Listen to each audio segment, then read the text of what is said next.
guys. Welcome back to Common Ground. Hello. My name is Kinza and we've got Lauren Pell here with us. And we're talking gun control and all of that under the sun. So we kind of wanted to jump into more so like really credible organizations that are trying to help with gun control and gun legislation. Yeah. And we were talking about Everytown, which is a really incredible organization that was founded by Michael Bloomberg, who was the former mayor of New York. Yeah. And you were talking about how he has a really cool idea about having sort of a bipartisan board, right? Yeah, exactly. And so he made sure to put prominent members of the Republican and Democratic community, and then he made sure to condemn Democrats that don't support his gun policies.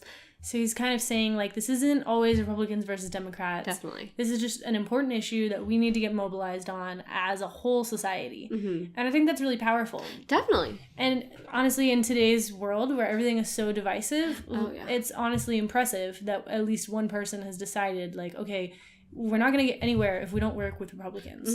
Like, it's not going to happen. That's the most important part right now, right? Like, I feel like politics is so polarized right now. Yeah. And all of us are holding on to, like, labels of, like, Democrat, Republican. Yeah. And you kind of, like, forget the issues, right? Yeah, exactly. And it's like, okay, no, we really do care about gun control. We care about gun legislation and making sure that, innocent lives, aren't at risk. Yeah. And so the idea of him saying, no, we're going to work with Republicans and Democrats and we're going to focus on the fact that if they are in support of legislation to, prevent, violence against or, with guns, then we're going to support them. Yeah, exactly. And I like that. It's like reinforcing that, like, hey, if you support us, we'll support you. Exactly. And that's how, politics are sort of like built on, right? Yeah, the idea it of like should partisanship. be. And based on the issue. Yeah, exactly. Yeah. And I think he's really smart in mobilizing mothers. Like, I think he knows, like, okay, we're going to need a huge group if we're going to combat all the gun owners in the U.S. Definitely. Or even just work with them. Like, and the victims of gun violence are like, there aren't as many as gun owners in the U.S. There are so many guns in the U.S. So how can you mobilize a huge group who has a vested interest in reducing violence? Moms. Yeah. Like, there are some they're moms the most in the passionate, US. people and they out there. Yeah, and they care about their kids' safety. Yeah, definitely. So I think that's pretty wise. Yeah. And then you were talking about how you went to the Women's March this past Saturday or last? I think the one before. Yeah. Yeah. And you saw a lot of women or a lot of people carrying Everytown signs. Yeah. And I, like, at first I was kind of like, but this is a women's issue. Like, I'm surprised. And it's not that you can't bring that to the march. Like, there were people with other signs about things that aren't traditionally women's issues. But I was kind of shocked at the number of them because I was like, why are women suddenly really in this? Definitely. And I think it's a result of his efforts to kind of mobilize them and say, like, look, this matters for your group. Like, this is an important part of what's going on. And that's also so that's very the relevant. craziest thing. Like, so it's not just children. So it's like it's an average. A month, 50 women are shot to death by their intimate partners, which is terrifying. That's right? Crazy. It's somebody who they trust, and that's kind of going back to a gun probably being in the home. And if just making it easy. Like escalating a situation. And so that's a little terrifying, right? And so being a woman, and you were saying, at the Women's March that they're carrying these signs, it's like, this is like a women's issue almost, it is right? Still, it's kind of becoming a women's issue. But then even like these mothers who are saying, you know what, like, we don't want our kids to be affected by guns or ever be in a situation like Sandy Hook. Yeah, exactly. So like 7 children and teens are killed with guns in the U.S. on an average day, which is crazy, terrifying. Yeah, and these are people who are not even like asking for it, right? Like, I don't even want to say like, asking for it, but like, most times they're in a situation where like there shouldn't be a gun, right? And so that's like the terrifying part is we're putting people's lives at risk and we're really escalating situations just because of the fact that they're just lack of legislation where or regulation. Shouldn't be guns involved. Exactly. Yeah. And I think another thing that people often don't think about is, like, if you were to decrease the number of guns in the US, I do think it would decrease the number of people shot by the police. Wrongfully or in the right. Whether the police should be shooting them or not. Right. Either way, if the police assumed that you probably didn't have a gun, as they can in many countries, then they probably would not be as forced to that. Yeah. You know, they wouldn't feel like this is an option that I have to take. Right. Because, you know, it just wouldn't be on the table. Well, that's kind of the whole idea, right? So a lot of times in those kind of scenarios when, I don't remember the specific instance, but like a lot of times, you know, the victim will be kind of looking as if they're grabbing something from their like, pocket, the excuse, right? Like, oh, and we thought they're grabbing a gun, and so then that will kind of lead a police officer to shoot. And regardless, we're not even talking about the fact that what the police officer is doing is right or wrong, right? Yeah. That's not the discussion we're having here.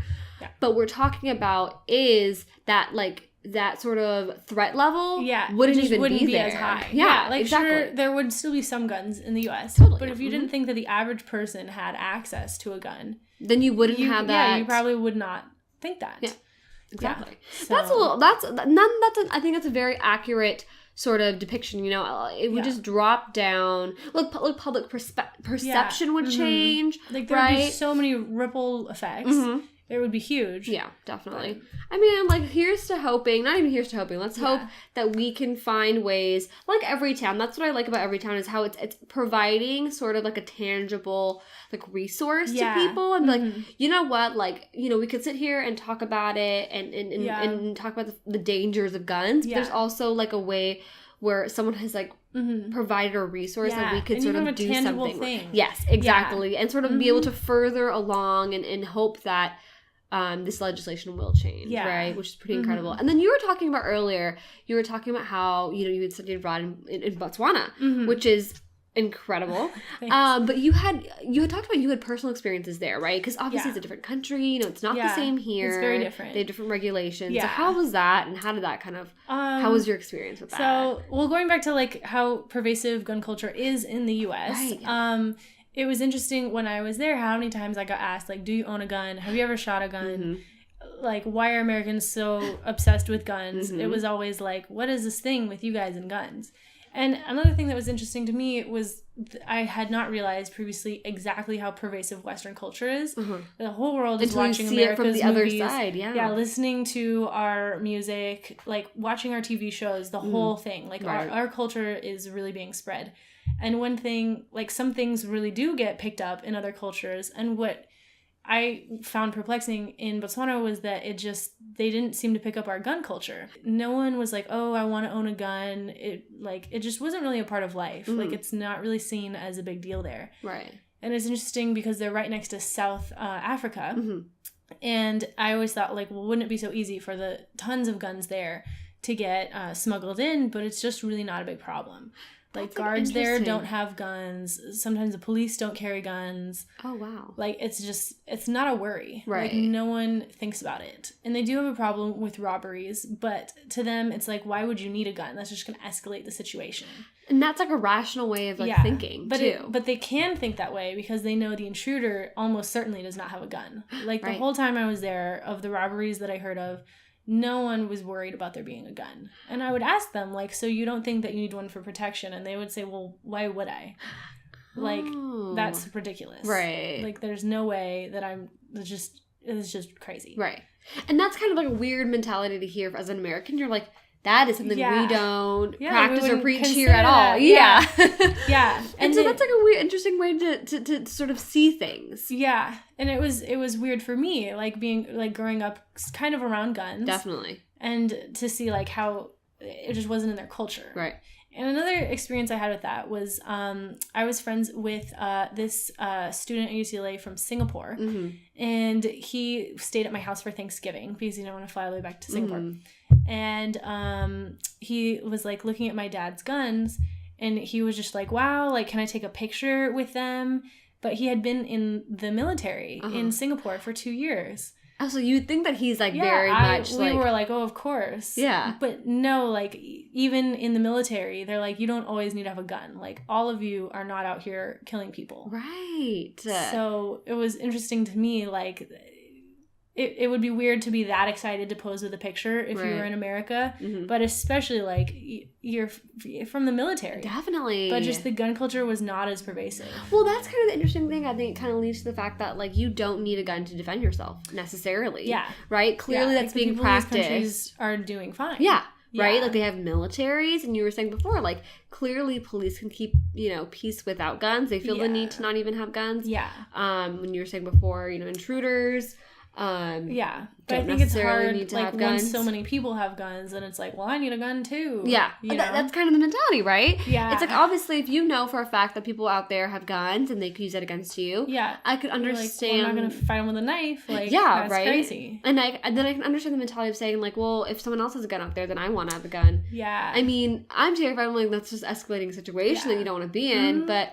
I can understand how people would say, well, if I have a family, I want to defend my family. Yeah. And then you hear about crazy things like teachers in Texas thinking that they need guns to, like, defend their class, And that's, like, a wild... Like, when people tell me that, and they say, oh, well, like, there was a... I forgot the shooting, but there was, like, a shooting where they were like, oh, maybe the teachers... They started talking about stuff like that, and I was like, no. Well, there's, like, children who are here. Yeah, you can't be doing that. Yeah, no, we don't... It's that's... You're opening the door. It's like, how about we... Like, let's take it back a little back, and then think about what the problem is here and how to address that. That's true. But this is, like, an interesting, like, statistic, too, and it says America's gun homicide is more than 25 times the average of other developed countries. That's nuts. And so we've got, like, Canada, we've got Greece, we've got, Australia, England, which is insane. That look how high it is. It's honestly nuts. Ridiculous. And that's just homicides. Yeah. It's not accidental killings, it's not suicide. So these are, like, intent, or not intent, but, like... Yeah. It's just, it's horrifying. Nuts. And there's also, like, obviously there are accidents. So, accidents. So these people don't necessarily die, but they're hurt. Mm-hmm. And that's not counted. Yeah, exactly. In this little... this study. So that's the weird thing. It's just like we need to... It's a weird thing that we're identified as that, right? Yeah, because I don't know, it's like, weird. Public perception and how the world views us, is that something we're okay with? Right? Like, I'm not okay with it, and I don't like the idea of people thinking of us as, like, this, like, gun country, crazy country. Yeah, with guns, and I don't like that idea of it. And the idea that, like, oh, I'm going to defend me and my own. But, but at a certain point, it's like, we all have to live amongst each other. Yeah. And when one person owns a gun, that is one threat that everyone faces. Yeah. Because we don't know, like, just, like, for me, it's kind of like when someone decides to go get a gun, that is them deciding, but, what gun they're going to choose, and that's an individual decision. Mm-hmm. But none of us were like, oh, it's okay for that person to have a gun. Like, we didn't have a say in that at all. Yeah. Right? And so we don't know if that person is mentally stable to have a gun. Yeah.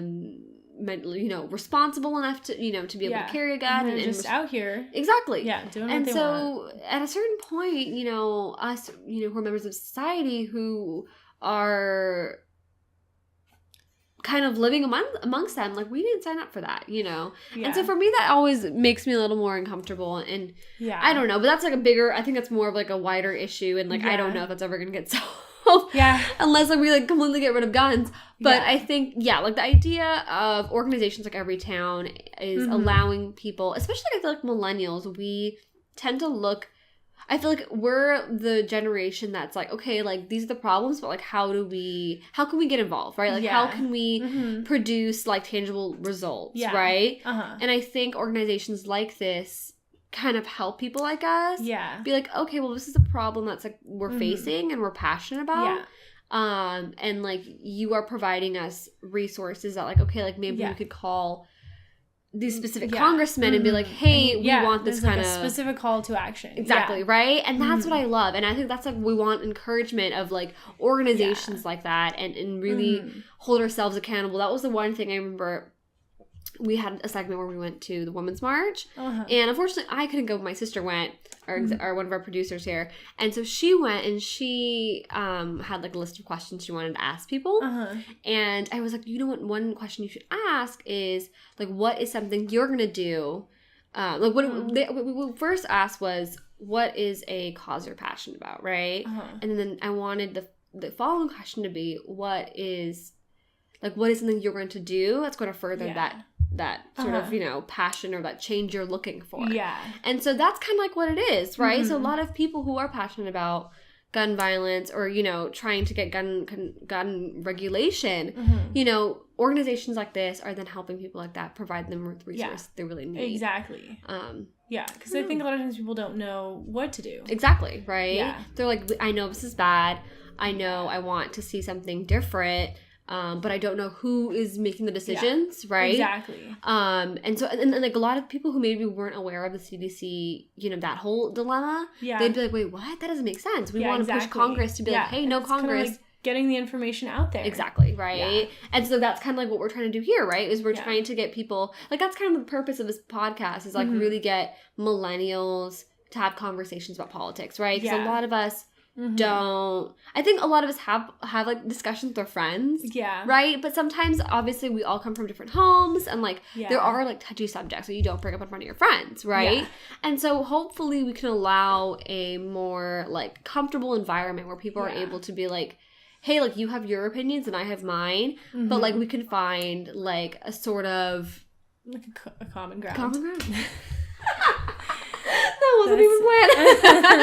But yes, you know, so that will be helpful. And that's true. Well, you know, thank you so much for coming on. I really do appreciate it. This was a great conversation. What is that? Oh my god. Oh my god. Us as Americans. And right, that's horrible. Oh Lord.